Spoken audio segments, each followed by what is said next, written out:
Hi, welcome back. We are in the first week of March now, and even though in some parts of the country there are flowers coming up and grass is turning green, we still have snow on the ground. So we like to use this time of year to start our garden seeds, to finish household renovations, and also to prepare for the busy season of summer. So when it's hot outside, the breakfast I like to eat is granola. This is my recipe that I developed when I was working for a private college in my area as a allergy-free baker. So this is a very simple, probably 10 ingredient recipe, and there's no flour. The binder I use is ground flaxseed, and it works beautifully, as you'll see. So I wanted to share this recipe with you so everybody could go out and make their own granola, because when you buy it in the store, even when you buy it at the co-op, it's so expensive, it's crazy. So there's two secrets. You gotta bake it multiple times, let it rest, chunk it up, bake it again, and then you also need to leave your stuff out of it that you want to add to it, like dried fruit, nuts, coconut, anything you want to add to it. Do that after you finish the baking so that it doesn't burn in the oven, okay? So I'll show you all that coming up, but just a word about gluten-free stuff. The only thing that has gluten that people are sensitive to is wheat. These are oats, things like rice and corn, and I think even barley, different types of grains and seeds and nuts. There's no gluten in them naturally. Now, if they are processed in a factory that has wheat products being processed there, then they could get contaminated. But naturally, oats are absolutely gluten-free.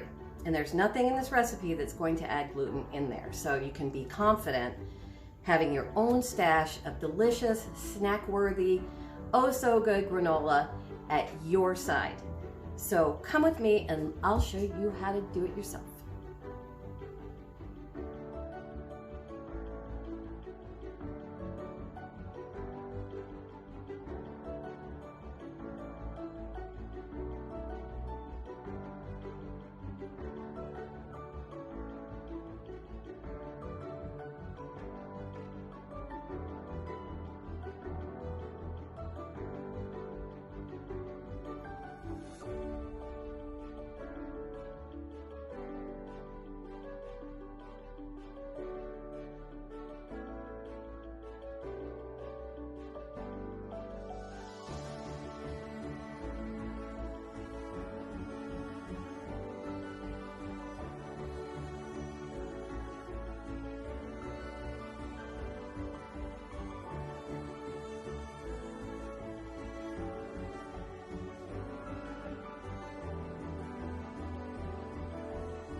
So you see, we have granola. I'm just gonna set it down and let it cool for a second. And I wanted to show you because I'm very, very reliable for my really awful recipes as far as storing them. This is where this recipe lives, in a steno pad. Remember those from the day? All you people who grew up in the 70s and under? Steno pads are the best, but that's where that recipe lives. However, I will not expect you to access this scrappy little scrapbook. I will drop the recipe into the description box, as well as have the amounts and quantities and technique throughout the video. So, what do we do with this big pan of goodness? I'm going to show you. I just have a big old apothecary jar that I keep my raw oats in when I'm out of granola or I need an extra storage jar. It's got a nice lid. It's not super airtight, but it lets a little bit. You want to let it breathe just a little bit. You don't need to vacuum pack it or store it in some airtight container that can't be. It's not necessary. So, besides that, you'll actually eat it so fast it's never going to get stale. So, because it's delicious. I've actually had people tell me that. So, anyway, take your jar. You saw me add my little add-ins. And again, you can put anything in there that you want. These are just the things that I happen to have on hand, but I also love dried cherries, dried blueberries, acai, dried acai berries, or however you pronounce that. I don't think anyone's really sure. And then with your impeccably clean hands and your bench knife, you just, I mean, listen to that crackle and crunch. It's so good. You don't just have to, you don't need to just have it as cereal, even though it's super convenient and it's a nice way to start your day. I sometimes just put it in a bowl and snack on it if I need a sweet treat. But again, what binds these nuggets together, is the ground flax meal. Do not get flaxseed. Flaxseed is useless. If you buy flaxseed, whole flaxseed, it actually doesn't do anything for you. It just goes straight through your system. So if you're gonna buy flax and you're gonna use flax, and flax is wonderful, I buy it at the co-op for just so much cheaper than I can get it anyplace else.